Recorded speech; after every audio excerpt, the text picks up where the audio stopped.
Hey guys, I'm Meredith Holly. I'm a lawyer and certified life coach and best-selling author.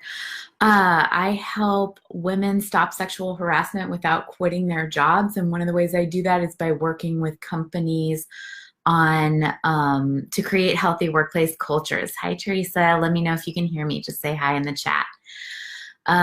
So what I want to talk to you about today is the gender pay gap and how your business's pay structure might be contributing to the gender pay gap and to sexism without you even knowing it. And so the like there I will hear some dispute sometimes about whether the pay gap is real and whether women are voluntarily leaving jobs to go have children or take care of children, and whether that's the main cause of it. But the research is pretty clear that the pay gap exists. It compares wages of women and men in the same position, and it shows that one major factor in it is women not getting promotions. And also another factor in it is pay transparency. So often they do these studies where men and women will apply and be interviewed for the same position, and you'll see what a man asks for as his starting salary versus what a woman asks for as her starting salary, and they tend to be different. And often what they've shown is that that is because women are underestimating what other people are being paid because they don't know about it. So one thing to know about this is that many states are making it illegal to prohibit employees from talking about salary.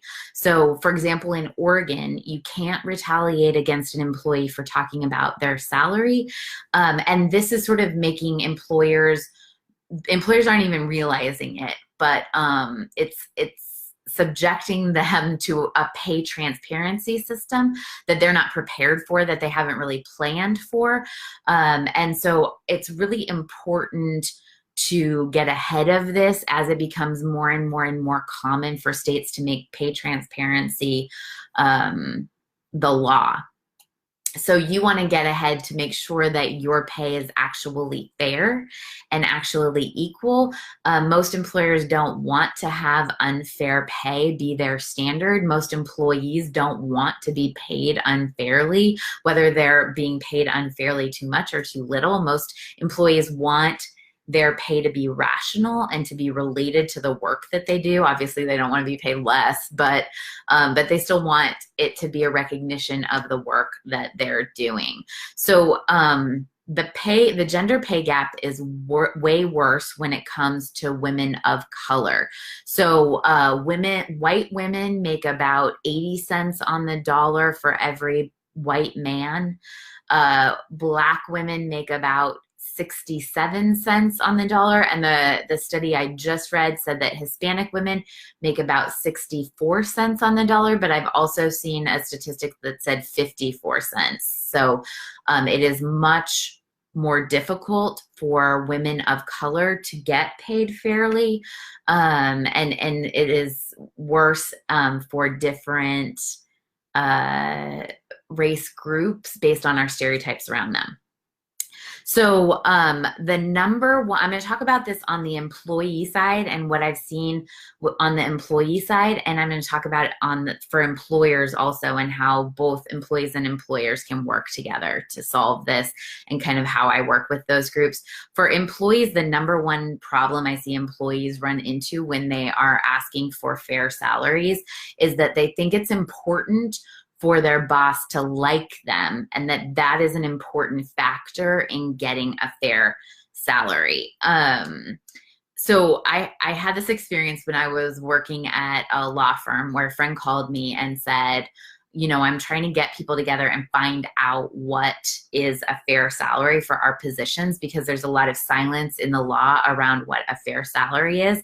So she worked at a different firm, and she called around to different associates, and I found out during that time that I was one of the highest paid associate attorneys in our little group of, there weren't that many of us, but that I was being paid higher. And this was not because my bosses were happy about it or because they liked me, but because I had done a lot of advocacy around it and intentionally said, you need to pay me what I deserve to be paid. The first year that I had started in this position, one of my boss, they had negotiated that I would get paid a low base salary and that my bonus would make up for that salary. So when that did not happen, that there was not a transparent process around the bonus, and it did not make up for the salary in comparison to my peers.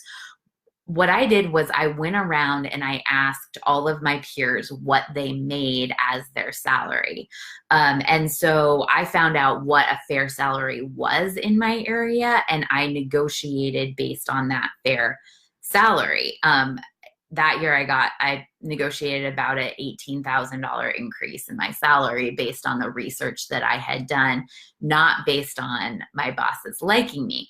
And so, I continued to do that research throughout my time and researching what was fair. And I was willing to let my bosses be uncomfortable around what they were paying me, which led to increased salary. It wasn't easy. But and I'll tell you a different story. So I've worked with clients on this.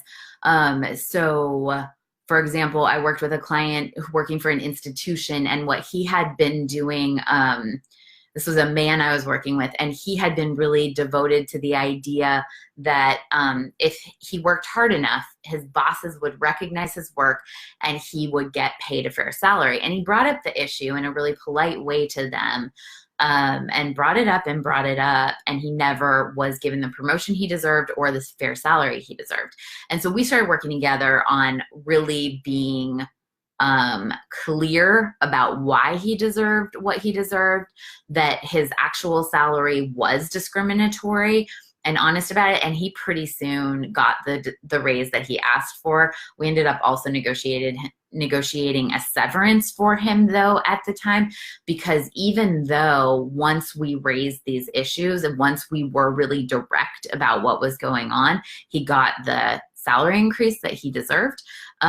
He also was so disillusioned by the process that even though he was a great employee, his employers loved him, it had been such a bad experience for him that he didn't even want to stay with the employer. He felt it was so unfair.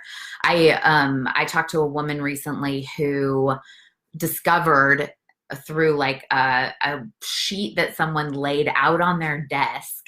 She came across the sheet and it showed all the salaries for people in her position. She was the only woman in her department. She had 15 years more experience than the men in her department, and she was making $10,000 a year less than them. She had been afraid to ask for a raise, afraid to raise issues. And so what we talked about was that she had made hundreds of thousands of dollars in an investment in being afraid instead of confronting the issues that she was seeing in her workplace. And so I'm not saying don't be a good person, or that being a good person or being likable or any of the interpersonal skills that we have don't contribute to a raise or to our abilities in a workplace.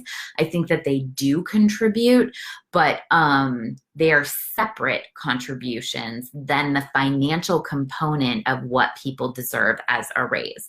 So you should be a good person in your workplace. You should develop interpersonal skills, learn how to manage your emotions, learn how to interact with people, be successful at that, just because it makes you a more successful person, not because it's going to get you a raise. So what I see a lot of times happen is that employees want their employers to like them, want to get a raise so bad that they end up coming off almost creepy to their bosses, right? They're like, please, please, please, please, please like me, please. And you know, when someone is like chasing you like that, it's never fun. Like, you don't like a person who really wants you to like them. It's just like almost how we all work. And so what I think is the way to look at it is be a kind, respectful person because that's who you want to be, not because you want to get something from it. Then it's a separate thing to understand the value of your position. What do you offer to the company? What kind of money do you bring into the company? How do you contribute to the success of the business that you work for? Why is your position important to the business? What does that mean for money? And also, what are your alternatives? So this is when we look at comparable salaries, because a comparable salary in the same position is your alternative. So if you're on the employee side, you want to look at who are the competitors? What could you go to that's your best alternative to this salary? And how do you use that to negotiate with your employer in just a transparent way that you may want to leave for something better? And just because it's something better, not out of like emotional manipulation or trying to get them to like you or playing favorites or something like that. On the employer side, that if you are employing employees and you don't want them to leave, what you want to do is start working towards actual transparency in your pay system, in your merit system, so that you understand why certain employees are being paid more than other employees based on merit, based on seniority, based on experience, some rational relationship. And if the other employees came to you and said, we don't think this is fair, you would be willing to listen to them and understand why you think it's fair. A lot of this is easier said than done, and a lot of us have a lot of feelings about money, about what money means for our worth, what money means for our relationships with the people that we work with. And so I've seen for employers them have a lot of fear around creating a transparent system. And the thing I would say to that is that because the laws are changing, because transparency is becoming the law more and more often, it is better to be fair and transparent than to know that there's unfairness in your pay system and try to cover it up by requiring employees not to talk to each other, right? That puts all the defensiveness, all the burden on you as the employer, you as the manager. If you're trying to hide a pay system, then that's the burden of the fairness on you. What feels better is allowing the employees to advocate for a fair system in the way that they see the fairness happen. There are tons of ways to do this. And I think that employees and employers can work together to create this kind of transparent, fair system. But the hardest part that I've seen really in how to work with it is managing your feelings, managing the employees' feelings during the fairness process, while you start to create something more fair, while you look at the research around what the value is of a position, what comparable salaries are, how you're going to retain employees, and also make sure that it serves your business and your structure. So this is the kind of thing that I talk about in my book, Healthy Workplace Culture. And I'm going to drop a little link below where you can download it for free if you'd like that. You just go to healthyworkplaceculture.com. If you have any questions, or if you have a particular situation in your business where you feel like things are unfair, whether you're an employee or an employer, I'd love to hear about what's going on with you. Feel free to send me a message. But in the meantime, download and read the book. Thank you.